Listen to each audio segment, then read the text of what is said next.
Well, I'm going to talk about recruiters as if you're probably not one. There's a statistical likelihood that you are. And I'm not here to step on toes. I'm not trying to talk around you. I simply have to assume you aren't a recruiter, even though it's a good possibility that you are. So that was a really messy intro, but we're going to go with it anyway. Here's the thing. First off, let's be crystal clear. The first client of your employer brand is a recruiter.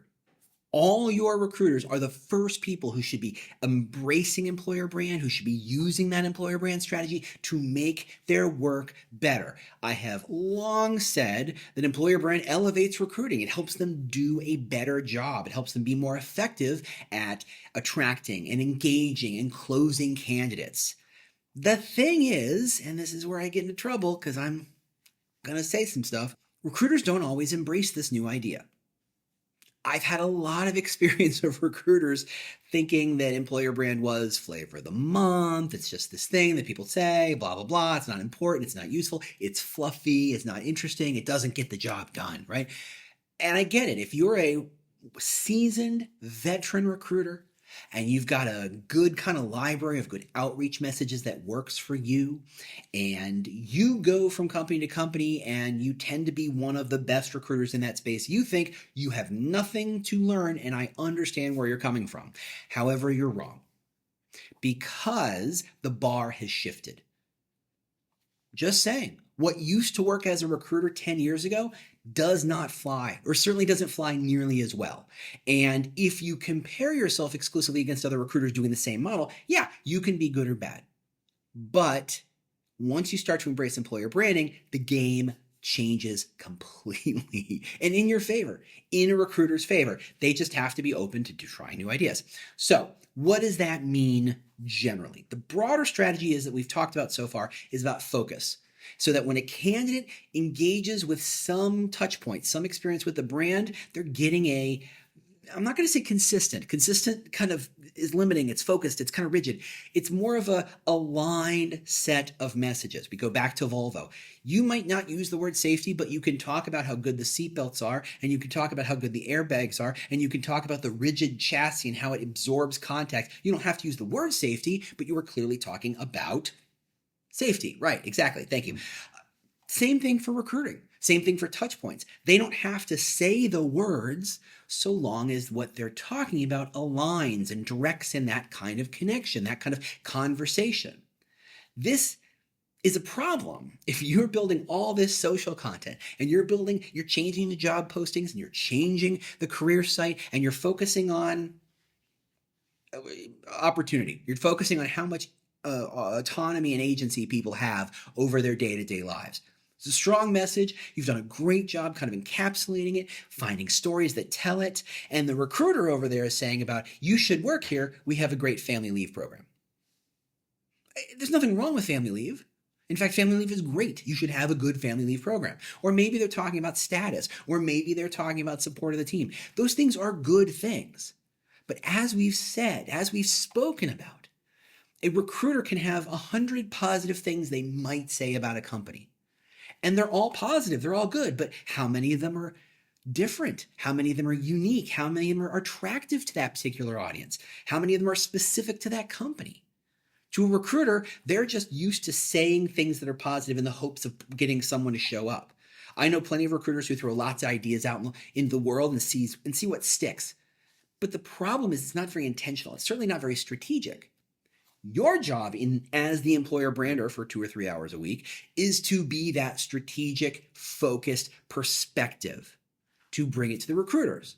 So you can say, look, recruiters, I know you've got a laundry list of wonderful things you can say about this company. This isn't about saying those things aren't true. This is about picking something that aligns with the other messages they're going to see. What good is a message that says we have an amazing support structure and we have lots of policies that support our team, and have them be attracted to that message and they never hear that message again through the interview process, because that's not what you've built. You've created a bait and switch system by accident. You don't want to do that. You didn't mean to do that. But because you've built a internal messaging platform, program, system that focuses on 1 or 2 core messages, but the recruiter is out there bringing people in with a completely different message, you're going to get yourself into trouble. In fact, you're getting the recruiters getting themselves into trouble because that might have attracted someone, but that candidate's going to feel like, wait, you don't have a great support system? Why is all this messaging about how much you care about this other thing? It doesn't align.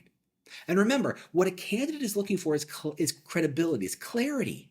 So if they see a message from a recruiter, they expect to see it. They want to see it. They want you to prove it through the journey, right? What a recruiter says is a claim in marketing terms, right? I say claim and people go, oh, it means I'm lying. Like, no. It means I'm simply making a claim. This is a claim. The claim is Volvos are safe. Now I get to spend time proving that claim. That's just natural marketing thinking, right? So don't think I'm being pejorative in the word claim as if it's a lie. It's simply this is a clean sheet of paper and I'm putting my pin right here saying we are this. Now I have to fill in the rest of the canvas proving that. Okay? So you need to align recruiters both to your messaging platform and system and also to each other, which is hard, right? You're trying to show them that if you attract someone with a random message, they're going to fall out of the path. Right? It's going to feel like, ooh, I have a really strong conversion rate. I'm converting a lot of these people with my cold emails talking about family leave and support programs, except it only converts at the first stage and they fall out before they get to the end. And certainly by the time they get to the offer letter, because they were attracted to the support systems and they never heard it again. And they went, I don't feel completely comfortable saying yes to this company. Now, the challenge is, you say, hey, recruiters, we're going to talk about autonomy and agency. And the recruiter says, I don't think anybody cares about that. And you might be asking them what feels like to take kind of a hit to say, okay, your conversion rate may dip. Well, I don't want that. I measured on that. That's part one of my metrics is that I'm attracting and engaging, bringing more people. Well, yeah, but the real metric is, are you hiring people? How many recs did you fill, right? That's the real metric. Metrics like how conversion are really there to show what part of that funnel is working and not working. So you might be actually pushing down effectiveness at the very top of the funnel, but increasing effectiveness down the road to create a net positive. You're hiring more people. That's how it's going to feel originally. That's how it's going to start.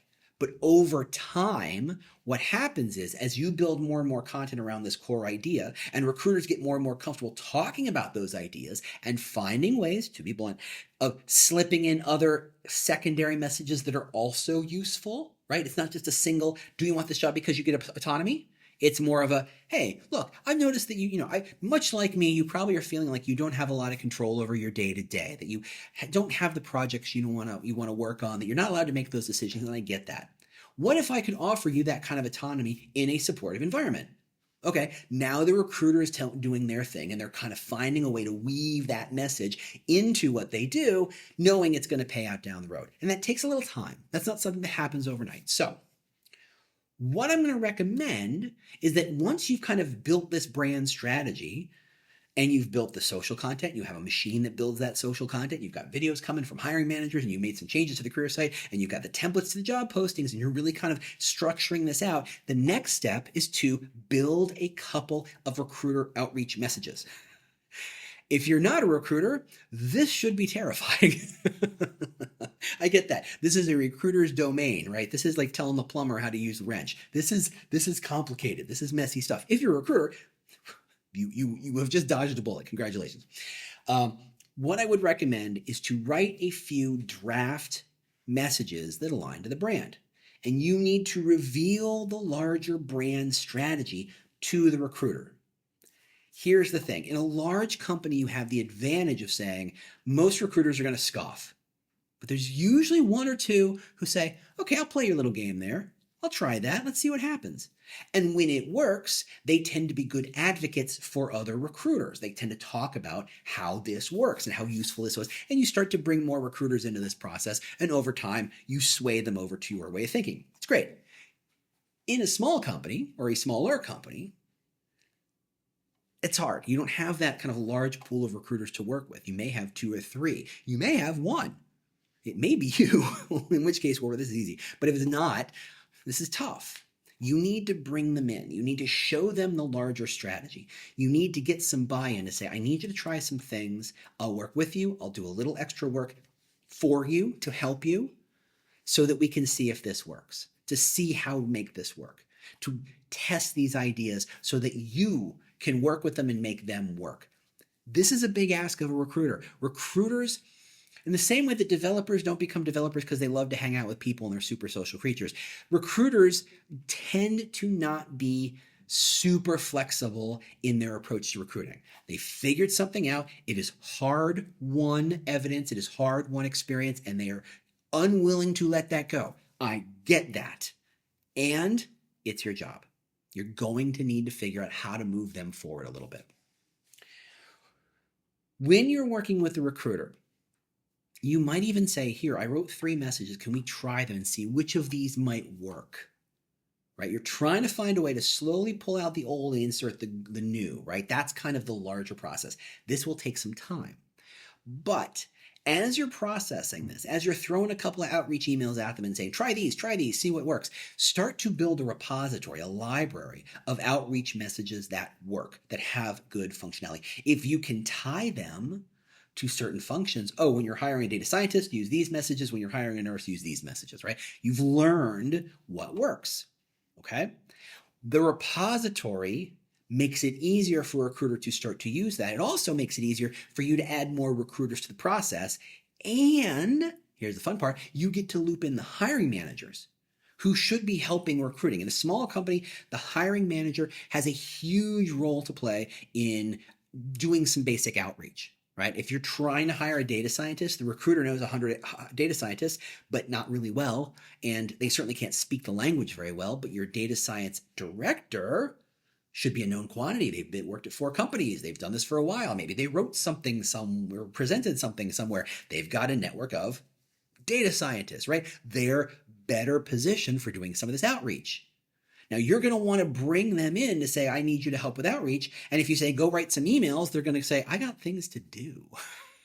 And they do. They got day jobs. If you have a repository that a recruiter has helped build, and you can say, hey, recruiter, if once we build this repository, hang with me, work with me, try these things, play this game. Once this starts to work, I'm going to start seeding them out to hiring managers so that they can start to use them too to make your job easier, which is always the message. Always about making that job easier. You're going to get more buy-in. You're going to get people more interested in playing this game. As you have that library, add more, amend, polish, change, make sure everybody has access to it. That library is incredibly powerful at showing people this is the stuff. In fact, if you have like a Google Doc or a Word doc where you can add comments on it, you can kind of explain why this message works. Hey, our brand is all about autonomy. Notice here we're focusing on autonomy. Notice here we're using words like control and control of destiny, and you get to make decisions and lack of this is kind of the vernacular. This is the library of terms we like to use to reinforce this idea of autonomy. In the same way, Volvo uses safety. They don't have to say safety. They can say seatbelts and airbags and chassis and structural design and yada, yada, right? They have all that stuff, a language that talks around and about safety without having to say safety. Recruiters and hiring managers should have exactly the same. And that's on you to build. It takes time. It is something you're going to start with a seed. It will slowly grow into a mighty oak, as they say, but it starts with a seed and it is slow going at the beginning.